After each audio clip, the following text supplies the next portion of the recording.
Carlton King, the former Scotland Yard Special Branch and MI6 officer and the author of Black Ops.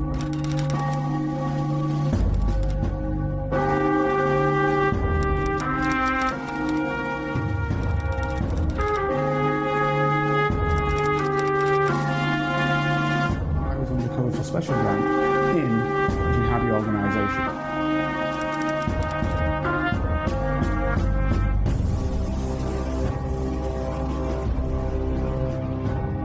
If you'd like to help Carlton keep producing the Black Spy podcast and receive episodes and information that's only available to Carlton's special Patreon agents, then you can donate as little as £3, €4 or $5 a month by signing up with Patreon.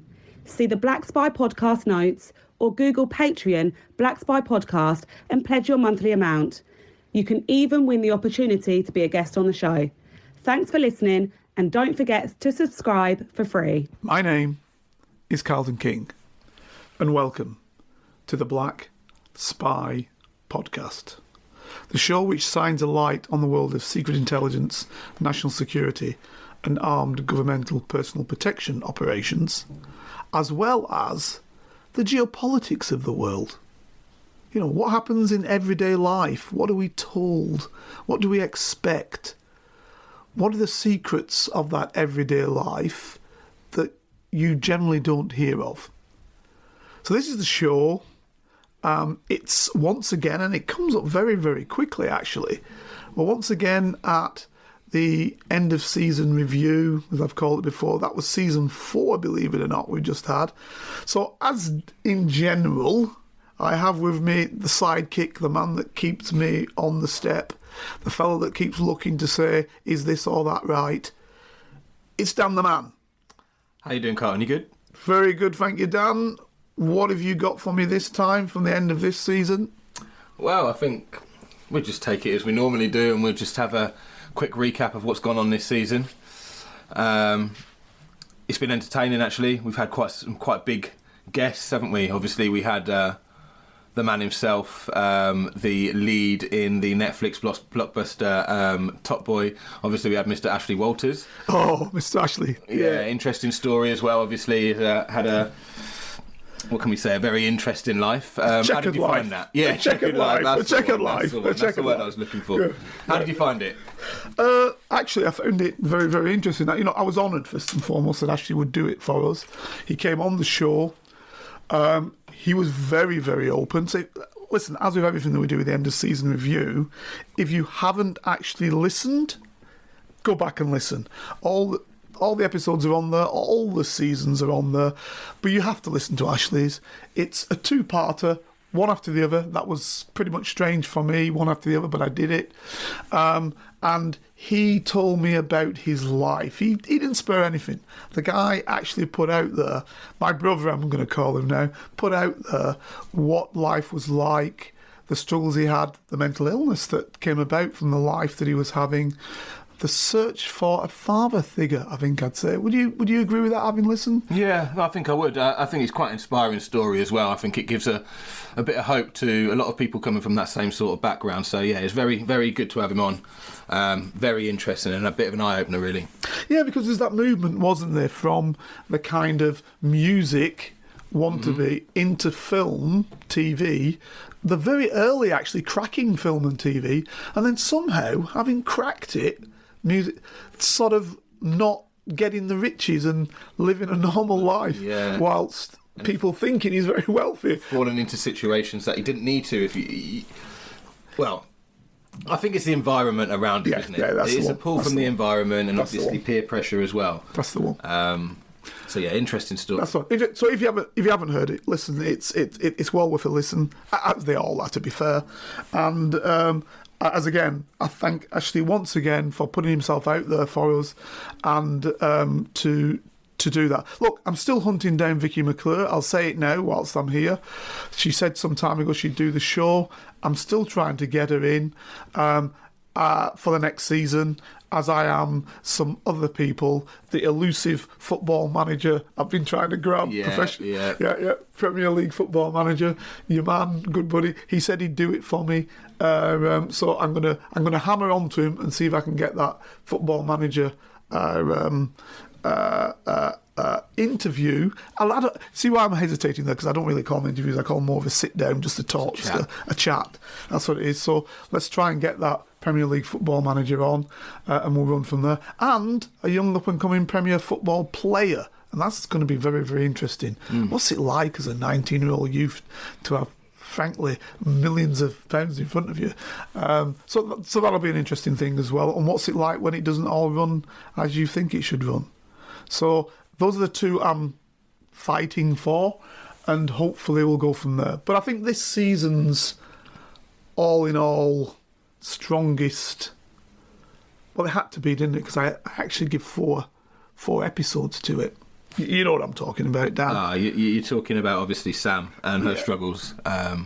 Ongoing struggles, shall I say. Yeah. I mean, look, if you haven't listened to it, I've never done it before. I did it this time. I believe I had to do it. You know, this is the one person currently and in the past fighting to stay alive. You know, that's not something most of us do constantly. You know, I've had it whereby, you know, you're trying to stay alive in operations or whatever, but to constantly, day in, day out, night in, night out, every living minute to try and stay alive is an interesting thing, especially when it's your own body. It's your own body trying to... So, you know, I was thinking about it today, Dan. I don't know, I was just lying in bed thinking, I said, well, look, I'll put out the end of season review, and I was thinking of the things, and I thought to myself, do you know what? Even through speaking to Sam for those 4 episodes, I never really looked at the mental perspective of thinking. I tell you what it was because I had a sore neck. And I thought to myself, my neck's sore, and I was sort of, you know, like doing the old Mike Tyson rolling my neck around type thing. And I know people say you shouldn't do it, but I was doing that Mike Tyson neck roll, if you can remember what that is. And I thought to myself, yes, I never really thought of it that way. She's thinking that if I bend my neck, my head falls off and I'm dead. Yeah, it's a scary predicament to be in. Absolutely. So she's thinking, if that crack that I'm hearing, which dislodges, because you said she's dislocated, one time it might dislocate and my head might fall off. I mean, that's craziness. That's got to be a whole different sort of anxiety. you know, obviously, Absolutely. I mean, just living like that from day to day, it's got to have a massive impact on you mentally. Yeah. A lot of people, I suppose, would give up. She's a very strong lady by the sounds of it. Nothing but props to her. Yeah, and the thing is also what you know, when you go back and you listen to it, you know, the health system basically says, here's all the drugs you want, you're dying, you can have these drugs. She goes to the States, gets the op. I'm not going to tell you because you're going to go back and listen. And then the States say, here you go, here's a whole load of medicines, which we would call narcotics, OxyContin, LSD, ketamine. Take these, and you're not meant to be addicted. How does that work? Yeah. So now, other than your head falling off, you're now fighting addiction. You know, why would you not be addicted? Why would you not addict yourself? I mean, this is craziness. So for me, I absolutely think this is one you must listen to. It is totally and utterly off the charts in terms of real life living. And I said to it, the geopolitics. So what we look at in this is basically also the health systems. Well, why could we not perform the operations in the United Kingdom? Why, you know, you're right. You know, maybe we just don't have money. I don't know. And when we do, when she goes somewhere else, is it a lack of compassion that people are just trying to get the money and rip her off? You know, it's so interesting. I mean, it's somebody's real life. And as I said before, what is the real mental take on this? How must it affect your life? More importantly, how did it affect the lives of the children when they were so young, thinking every day the mother's going to die? Yeah. You know, I mean, well, you know, she's writing a book. Hopefully it gets written, and hopefully you guys will listen to that book when it's written. Read that book when it's written, because I think it's a mental fortitude, resilience, and I think that if you don't understand what it's like living with something like that, you can't really, but maybe you get a flavour of it from what she writes, and you definitely got more than the flavour of it from listening to the podcast. 100%. I mean, come on. It's a special. It was one of my special. Well, actually, it's special. Many other people I've had on very, very special. You know, very special. This is life and death, essentially, isn't it? It's life and death. Yeah, absolutely. It is actually it means something. Yeah. Cool. Yeah. Life and death. On a daily basis, on a minute by minute basis, rather than, you know, okay, so I'm covering somebody and bombs are coming or whatever. That's Ned. Bang. It's there. Finished. Next move. Something else may happen. Yeah, but this is you, life and death, every day. Can I move my neck? Can I sneeze? Can I? It's incredible. Yeah. Anyway, please do listen to it. I did something great. Well, it's not crazy. I did something correct, I think. I devoted 4 complete episodes to it because I didn't want to sell her short. I wanted for people to understand what she was about, how she fundraised, etc., etc., etc. And just the way the modern world is today, what people expected from her once they'd given her funds example. I mean, there's a whole load of... I haven't even talked about the court aspect, that she, you know, the cause of the problem then doesn't want to pay out. Yeah, you're right. I mean... Yeah, it's a crazy story. Obviously, like you say, the fundraising she had to do in order to then get surgery. And yeah, you're saying obviously over in the UK that this wasn't available. So that leads us on obviously to our next person as well. Now, absolutely. We had the NHS doctor on, Dr. Suhal, is it? Suhal Ahmed? Yeah, Suhal, good boy. Yeah. Great guy. So we also had him on early on in the season, I believe. And who else did we have? Fraser Mitchell. Yeah, Fraser. Yeah, good RAF. Yeah, RAF pilot, navigator. He did a bit pilot, navigator, pilot, weapons officer. And then we had the return of Big Mike Gannon. Right, I'm going to take each one separate. I mean, I'm laughing at the return of Big Mike Kilgannon. What a guy! I'm going to try and now do it. Say, you're making me sound like a rock star, Carlton. Let's not do that again. No, I'll not do it. I can't do that. Well, no, Big Mike Kilgannon. Well, let's start with Big Mike, since we're on him. Yeah. You know, this guy's talking about what... You know, when he was on last time, we spoke about how things will change in the coming ages. I think we put a 1 to 3 on it, 1 to 3 years on it. How finances will change, fintech, everything around us, what's going to happen. I had him back on again after 2 series, I think, 2 seasons, because things had changed within the span of 2 months. What we were thinking and looking forward to for years, in 2 months it has changed. One, because of the Ukraine situation, because what they'd done with the Ukraine in basically saying to Russians, you're no longer in SWIFT. I should explain. The SWIFT system is how one moves monies internationally around, and it's how it functions. It's kind of a promise to pass the certain funds across. That's how it works, and it runs through this what's the best word I can use? This sort of switching system, which is a SWIFT system. Now, when Russia invaded the Ukraine, one of the aspects that they did in the West was, pushed by the US initially, but also we were involved in that, was to ban them from the SWIFT system, so they couldn't use that to move monies around. I am saying that's a massive own goal. Because what it's done now, I believe, we're coming back into the geopolitics, ladies and gentlemen, which the show is all about. What that's actually done is, to my mind, is if you think somewhere along the line you are going to be an enemy of the United States, particularly, you're going to be the enemy of the United States, then you will think to yourself, hang on, I don't want to play in the SWIFT system. I know what they've done is against Russia, but what happens if they don't like me? What happens if I'm China, second largest economy in the world by far?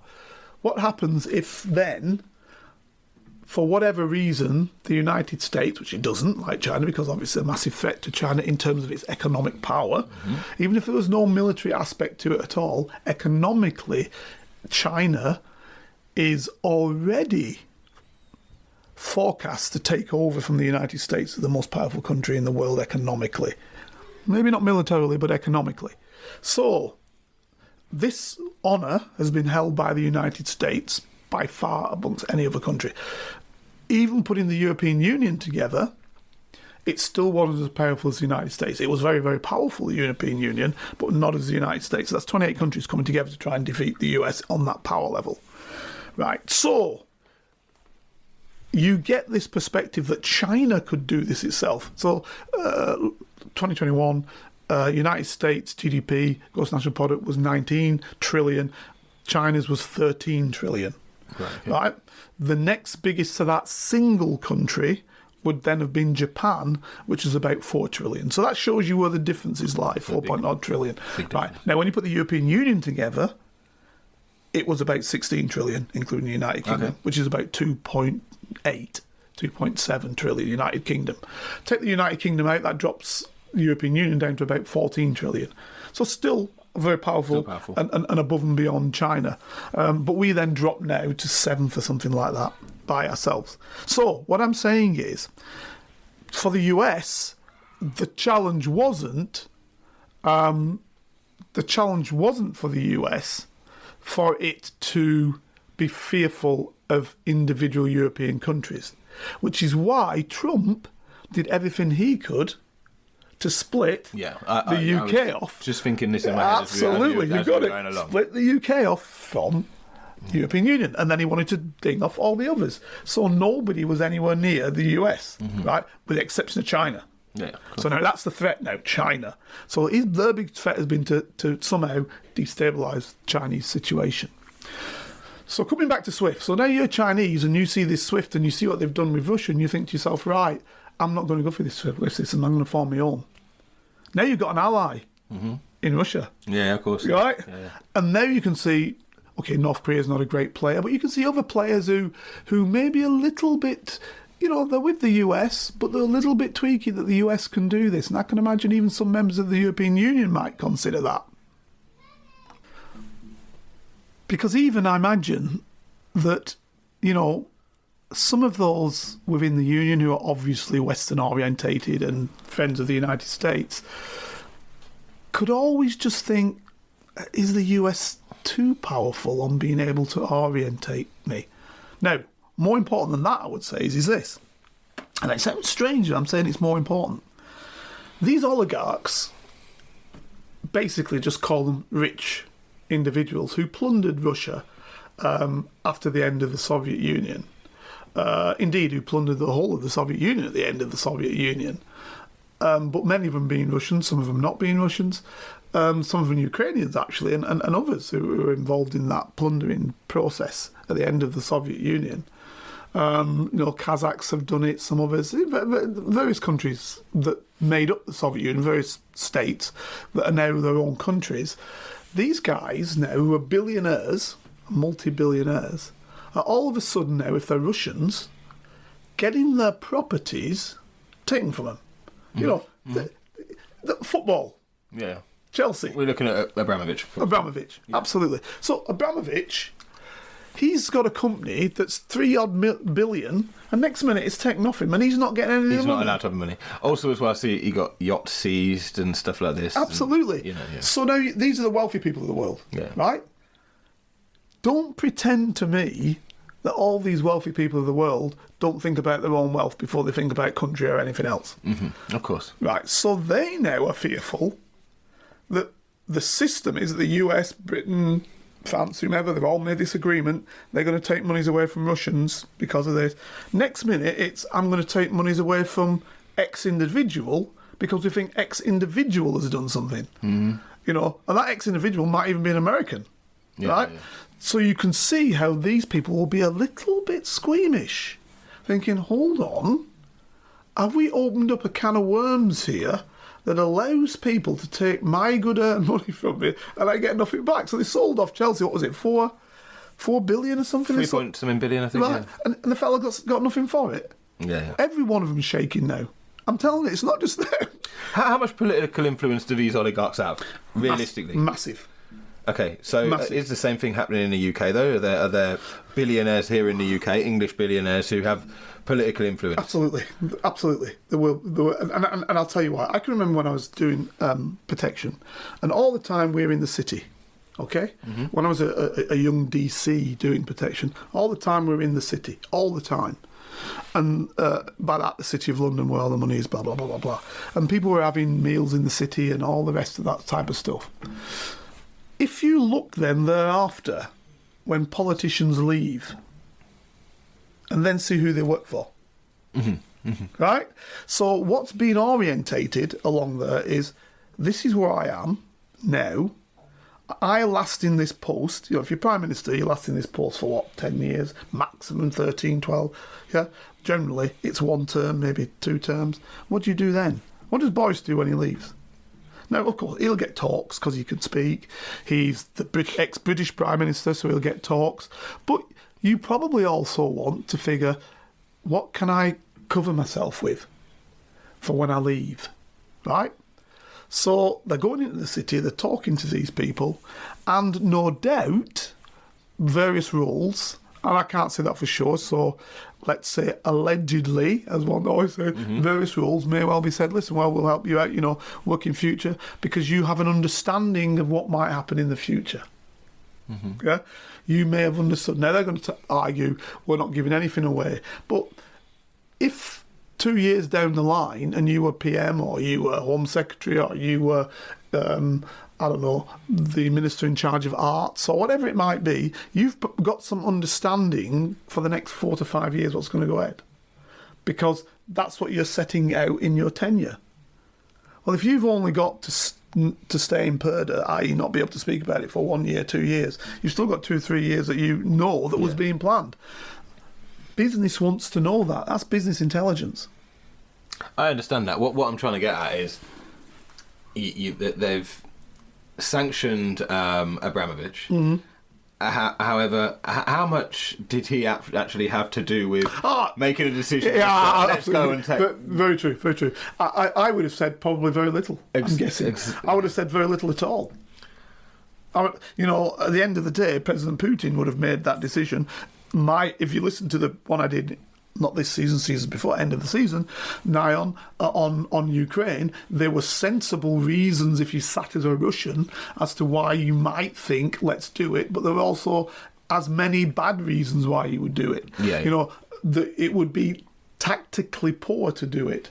So he's chosen a route, from my perspective, an incorrect route, because I think he's been outplayed tactically. I think he's been outplayed. Yeah. Right?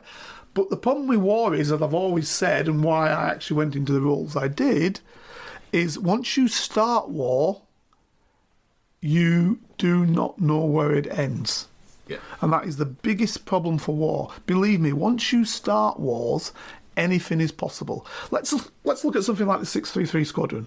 Very, very quickly. I'm just going to jump onto that. 633, if you remember it, the Dam Busters, I know you've seen the movie. It's where they have this bouncing bomb and it bounces and it blows up dams in Second World War, blows up dams in Germany, the Murder Dam, the this dam, the that dam.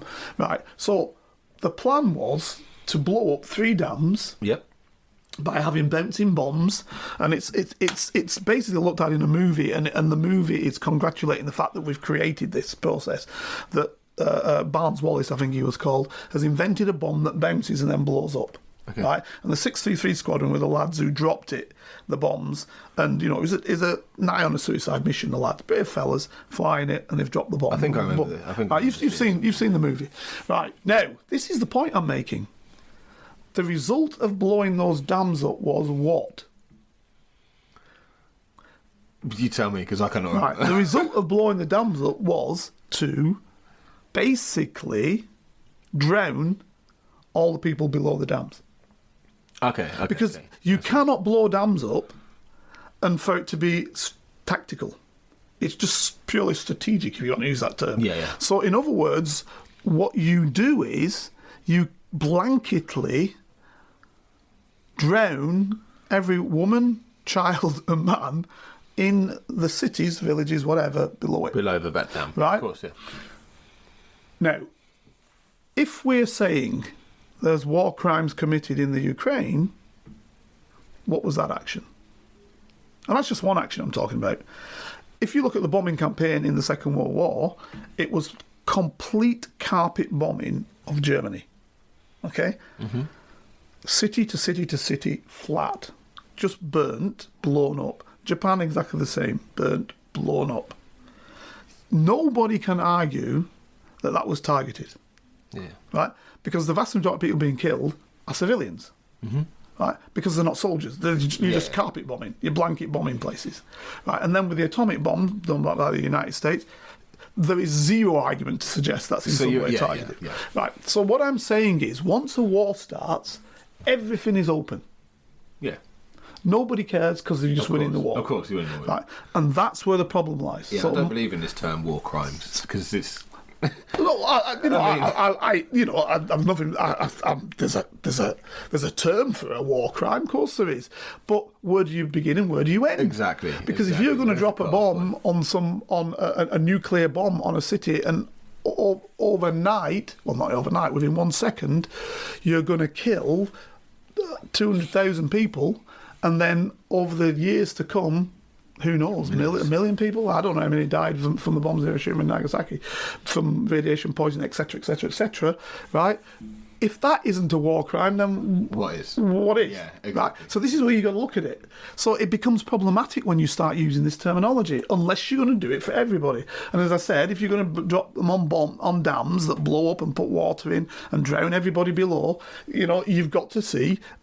I'm a loyal patriot, but you've got to see at the end of the day that must be a war crime as well.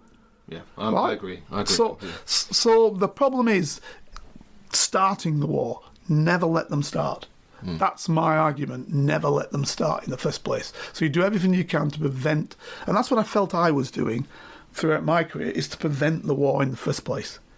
It's pointless when the thing's begun, because only the victor is saying what's a war crime. Yeah. If you're not the victor, then you ain't saying what the war crime is. Mm-hmm. Yeah, only the victor says what's a war crime. Okay. So this is why I have this problem with the SWIFT and all the rest of it. It's the same with football. Just the other day I was watching Ukraine play Scotland, and the commentator said, well, at least Ukraine won because this is a unique circumstance.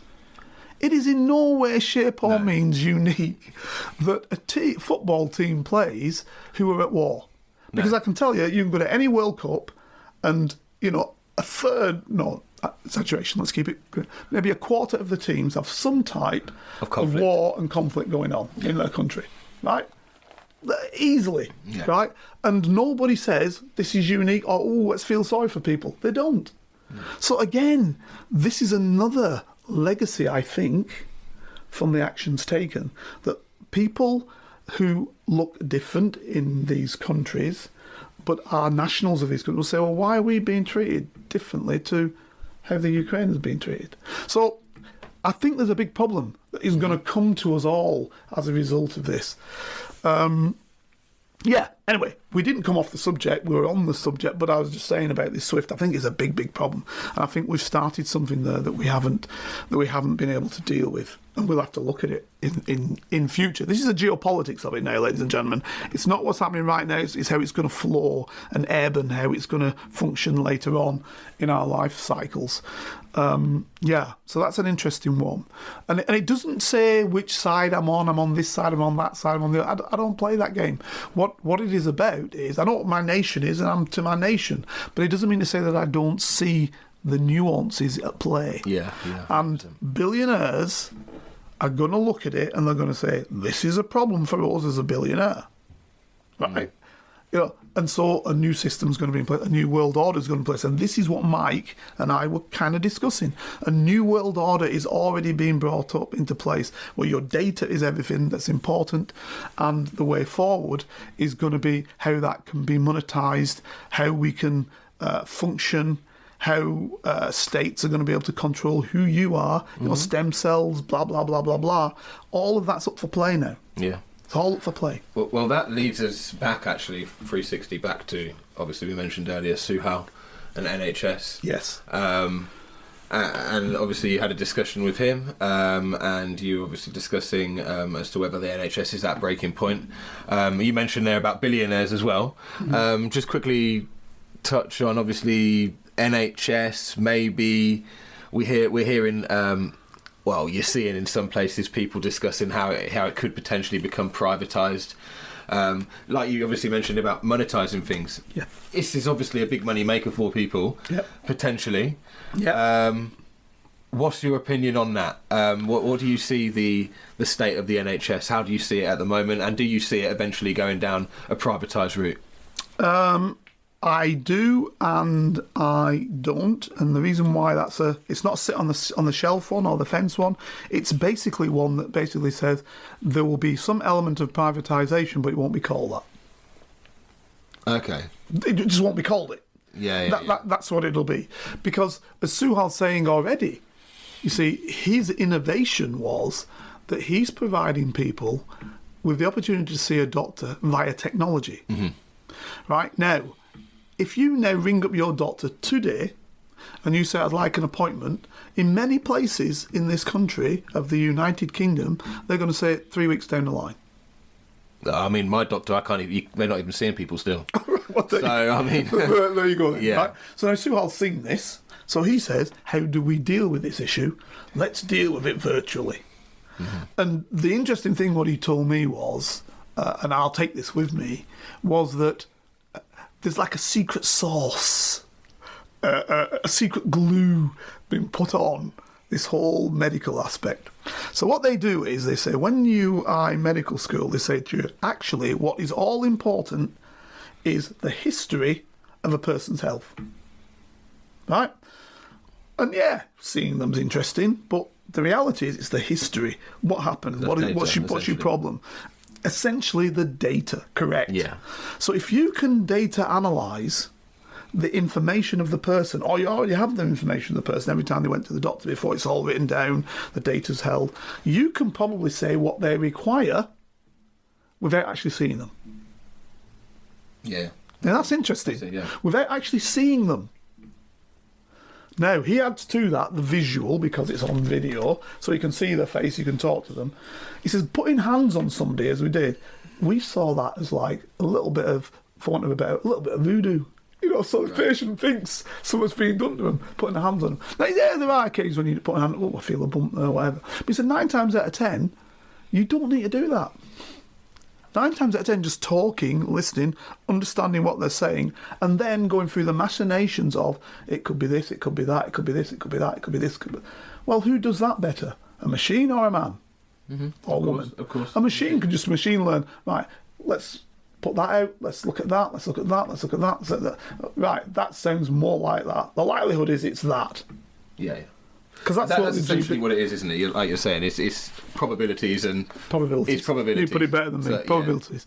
Yeah. That's what a doctor's doing in a GP's practice. Yeah, 100%. Right. Now, there's other specialisms now. I'm not talking about you being a surgeon, which he wanted to be, and he explained his life. He wanted to be the surgeon. You can't go past that. You're a surgeon. You need somebody to do that. There's specialists who understand where things are going on. Biological specialists. All that's different that you can put into the machine. But as a GP.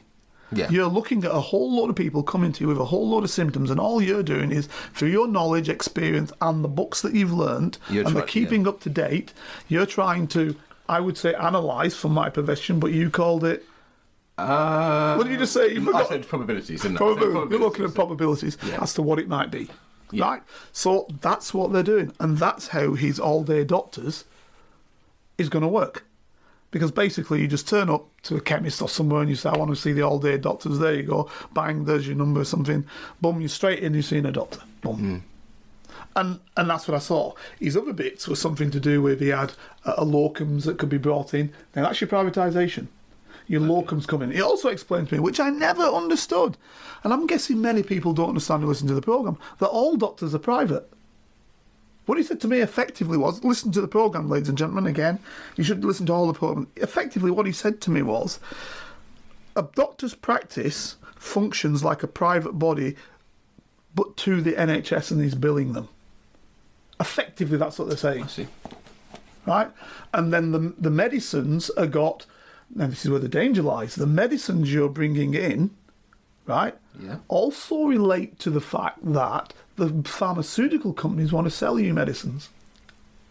Mm-hmm. See what I'm saying? Yeah. So you may have two choices of medicine, one from India, one from the United States, let's argue, right, or one from Germany, or one from wherever.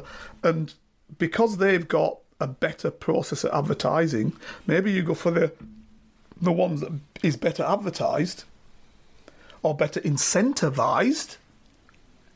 Now, nobody's going to say it's incentivised than the other one that isn't incentivised. Right? Because it's private. You're doing it privately.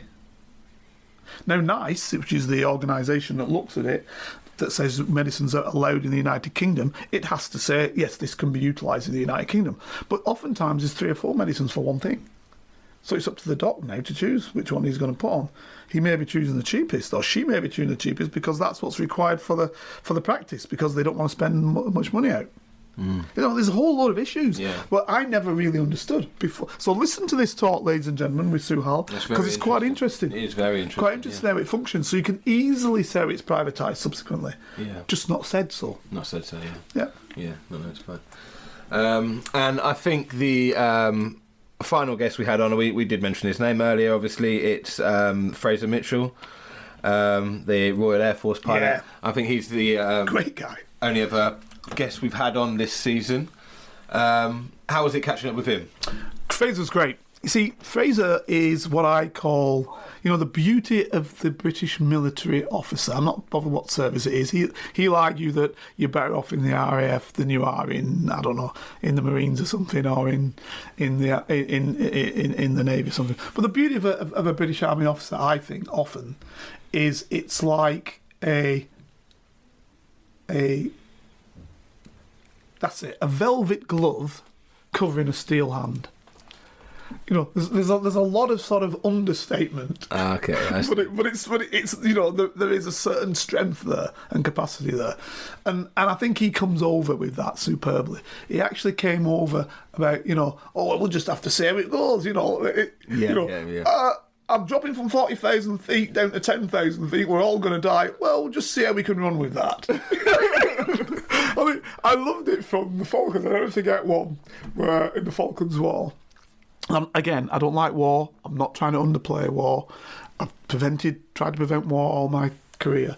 But I'll never forget in the Falklands War when one guy said he's flying off with a Harrier jump jet off an aircraft carrier. I think it's Royal, I think it was. And he's taking off, and there's Argentinian jets, very, very good, Mirages up in the air.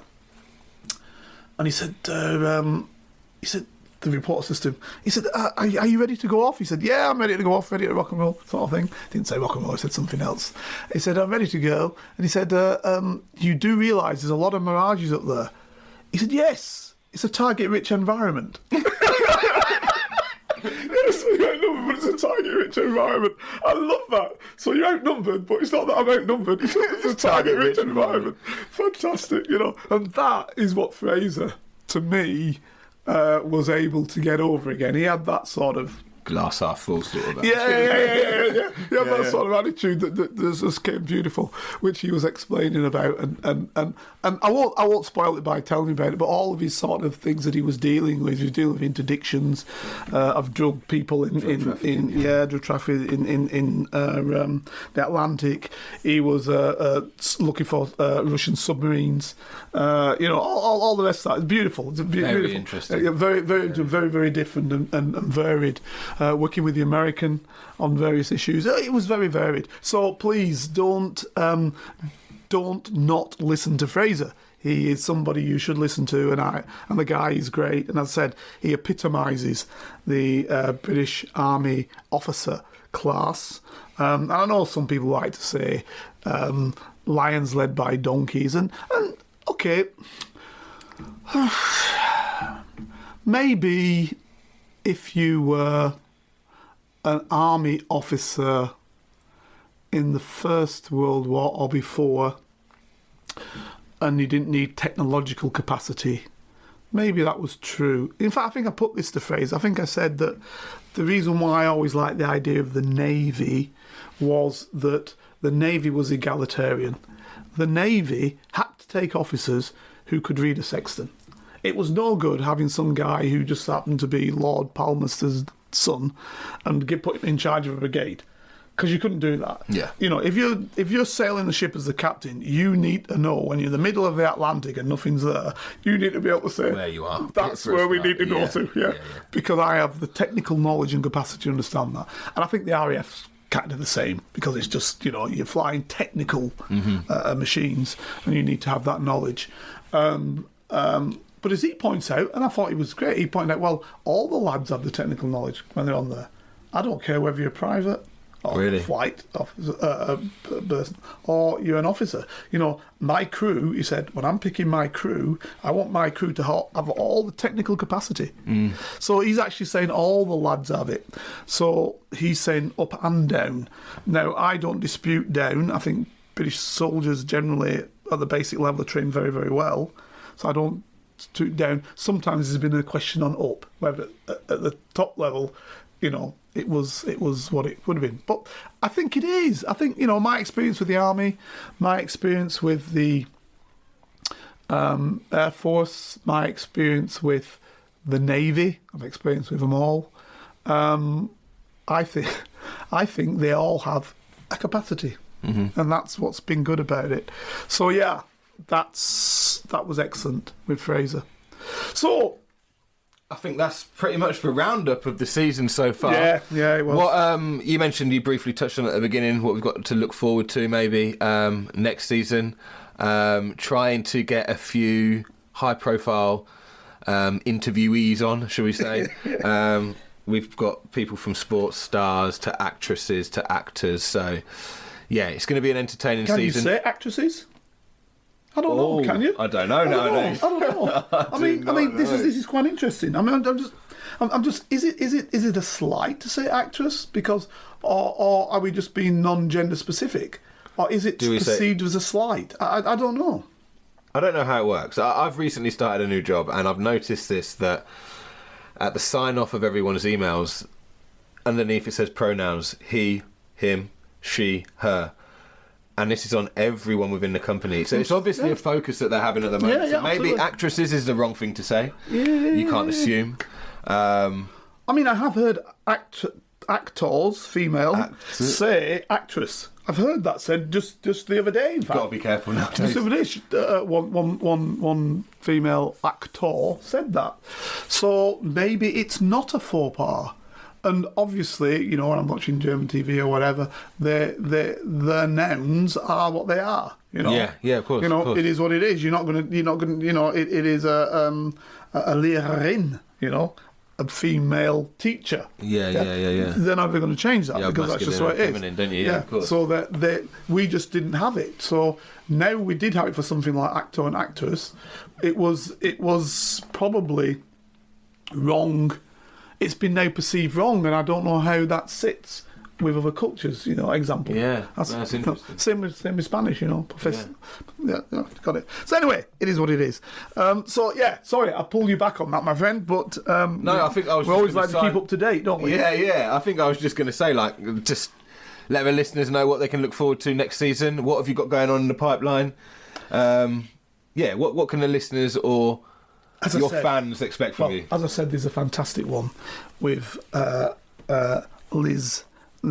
Well, if it was a German, you say Will, but she's an American who obviously is of German heritage, so I think somewhere along they call it Wheel. I think they'll call her Wheel. Liz Wheel. Yeah, and she basically is a writer, a jurisprudence individual because she was an attorney general, or district attorney, federal attorney in Washington State. She is a best-selling author of many different types of books. Okay. She was for years and years and years on Fox, CNN, NBC, you name all the big American stations. She was on it as the sort of judicial person, looking into cases, saying what would be, what wouldn't be, whatever. So I think that she's going to be great because it's going to be just looking at those differences. I think people have always wanted to know in Britain, and maybe elsewhere, when they watch these American programmes, what is this Attorney General? What is this US Attorney? What do they do? So these are kind of interesting things. Now, obviously, I'm going to look. She wrote the book on Hansen. I don't know if you know this guy. He's an ex-FBI agent who. Her dad was an FBI agent, by the way, ex-FBI agent who basically sold his country down. The Soviets, if you want to look at it the other way, did a good job on him and were able to recruit him as a Soviet agent. So, depending on which way you want to look, because I've worked both sides of the coin. I've worked counter-intelligence and I've worked intelligence. So, from the intelligence perspective, if I was a Russian, that'd be a great intelligence job. I've turned this fella for me. If it's counterintelligence, I've got a traitor. So whichever way you want to look at it. Yeah. So the point is, he was basically captured after, for years and years and years, he'd been selling the US down the line for money. Of course. You've always got to find out what... Well, no, because a lot of people, actually, the reason for doing something is ideology. It might be that, if say they want to be a communist, right? They don't agree with what the United States is doing, so they want to be a communist. It's like that wasn't his motivation. Or if it's a Russian in the other direction, or a Soviet now, a Soviet then and a Russian now, their perspective might be they just don't like the way the country works, so they would like to change it. So there's always a motive. I suppose that's more important as a belief rather than... Correct. We call it motivation. You've got to find out what the motivation is. And this guy's motivation seemed to be two factors. But she'll be able to tell us fully because she's now gone all the way through. She did one on Manson, by the way. Okay. The Manson murder? Yeah. She did a massive big book on that, on Manson. So she's very, very good, and I'll speak to her about that. But on this one, it might feed into, and I will ask her on this. Sorry, I'm just coming off a little bit, but it's just come into my mind. MK Ultra. You familiar with that, MK Ultra? I am familiar with it. So hold MK Ultra. Come back to me on MK Ultra in a bit. So anyway, what she will probably try and find out is why, because he's part of his motivation was that the FBI didn't promote him apparently, as well. So you get these type of things. I wasn't promoted, and so I put all my life on the line, and they're not promoting me. Yeah. So that and money, I think. Right, MK Ultra. Manson, I'm going to ask her, because she did the book. Manson, actually, it's been suggested he was part of the MK Ultra test. Yeah, I've done some research on this before, yeah. Interesting. Tell me what you heard on that, MK Ultra. I've just heard that... In fact, I watched a couple of interviews with, I think it was with Manson himself. Although he's a very... some people would deem him as crazy. Very interesting though, and you can tell sort of intelligent in his own way. Yeah. What I heard was that essentially they were doing some tests on him. I believe he was maybe incarcerated at one point. Correct. Prior to the murders. Yep. And then I believe there was some tests maybe done on him, using some sorts of drugs, LSD, I believe. Yep. Anyway, that's a fact. What the theory is, go on. The theory is that he potentially was maybe not. He was instructed to murder these people that eventually ended up dead. Sharon Tate and those. But this was what basically the tests that were done on him resulted in. People being murdered. Yeah, and getting out of hand. Yeah, things getting out of hand. Yeah, his mental state. Well, we do know that MK Ultra is real. Yeah. We know that. What we don't know is that because in the 70s they looked at all this in the Senate Commission, didn't they? Mm-hmm. But what the CIA did is they blacked out half or three quarters of what they provided. What we call in the game redacted it, so it didn't fully come out. Now, what we do know is that they were they had a thing called Midnight Blue, which was where they had normal guys who were going to prostitutes, normal everyday guys going to prostitutes who were working under CIA tutelage. They didn't know they were working for CIA, but they were told to put this into the drink. This thing, they didn't know what it was, into the drinks of the guys, Americans, Johns, into the Johns before they had sex with them, right? And what they were trying to do is find out, would people talk and provide information? That's it. Because they wanted to use it on Soviets down the line.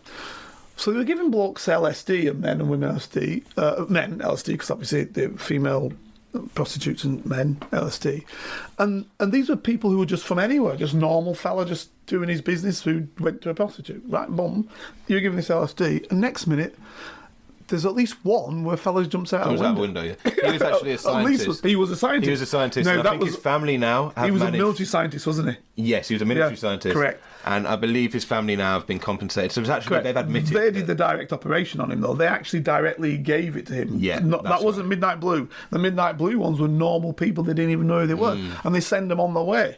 So these guys now have been ingested a lot of LSD, maybe having flashbacks, because you know that's what it gives, a flashback and all that sort of business, and they don't know why. Yeah. I mean, it's incredible, isn't it? I mean, how they can get away with it is... Unbelievable. Because they're doing it in Canada as well, weren't they? Well, I didn't know. Yeah. With the Canadian assistance of the Canadian intelligence service at the time, or in the military intelligence, they were doing it in Canada. They had a doctor in Canada who had they paid for the hospital and everything like that, you know. And he was bringing people and sleep deprivation, and he was basically holding people in sleeping, making them sleep for a month. I think I have. And he putting tape recordings in the bed for a month, keeping them, making them sleep. And I think there was one instance where I think one of the people went crazy, didn't he, and killed himself. I think a few people inside the room. Yeah. So this MK Ultra is an incredible operation that went on in those days, and apparently at the time they bought up what they thought was all the LSD, didn't they? They sent two guys out to Switzerland, two CIA officers, and they bought up what they thought at the time was all of the LSD that was available. Yeah. Right? And then they started experimenting with it. It was the way of making a Manchurian Candidate. You might have seen the movie Manchurian Candidate. Absolutely. Right. That was what they felt at the Korean War. The Koreans somehow got people to do things and forget what they did. Now, listen to this. And we maybe should do a programme on it one day. Yeah. Because, listen to this bit. If you're looking at a Manchurian Candidate, look at somebody like the Patsy man, right? President Kennedy, and he said, "I'm just a patsy." Remember him? Right? Yeah. Okay. So Lee Harvey Oswald. Correct. I knew you'd come out with the name soon. I just want to give it you. Nice one, Dan the man. So Lee Harvey Oswald, exactly that. He's I'm just a patsy. So what they're talking about doing was to make somebody kill someone and not know that they've done it. Yeah. That's what they were trying to achieve. Right, and that's a fact. That's a given because that came out in the Senate Commission. That was the attempt to do that. Who knows that attempt wasn't successful? Exactly. Who knows Oswald wasn't part of that? Exactly. Because you see, I've always had a problem with this, and a lot of people talk about Princess Diana, and they turn around and they say, "Oh, somebody killed Princess Diana," and I always say, think about it. If somebody came to you, you're a member of Special Forces, SAS, SBS, whatever, and said, "I want you to kill Princess Diana," in that very moment, you've got to think to yourself, "I'm in deep trouble." Right? Yeah. Because if I don't say something, Yeah. I'm done. If I do say something, if this is sanctioned from very high up, what happens to me? Yeah. So you're already fearful, so you don't want to take that on. You never want to take, because you think to yourself, hang on, if I'm the only one who knows about it, it's easy for me to be done over thereafter. That's my life gone. So that's, I'll be topped after it's done. So that's why I've always negated such things. But if you have created a Manchurian Candidate, if MK Ultra was successful and you were able to do that where people wouldn't even know that they've actually done it, everything's open. Yeah. Now all of a sudden the man on the grassy knoll, outside the Texas Book Depository is potentially real because he's a geezer who doesn't even know he's done it. Yeah. He's just been there doing it. Yeah. Your Patsy, Lee Harvey Oswald, has put his rounds down, don't know why he's doing it. Yeah. Everything becomes possible now. Yeah. Very interesting stuff, isn't it? And on that, ladies and gentlemen, because we come right off subject, but I think, and we're right on it too, I think that's where we're going to leave you for today. And we will, as always, come back to you next week. Yeah. Dan the Man, can we have you back at some stage again? Definitely. Alrighty. Definitely so. See you again. Take care. If you'd like to help Carlton keep producing the Black Spy podcast and receive episodes and information that's only available to Carlton's special Patreon agents, then you can donate as little as £3, €4 or $5 a month by signing up with Patreon.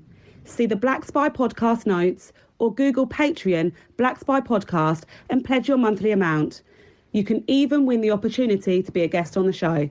Thanks for listening. And don't forget to subscribe for free. Here is a working class spy telling his stories, the secrets, the lives of spies. Feel free to message Carlton King on all socials and give this show 5 stars on Apple iTunes and subscribe so you never miss a single episode. For your ears only. For almost 1/4 century, I was a member of Her Majesty's Secret Intelligence Service.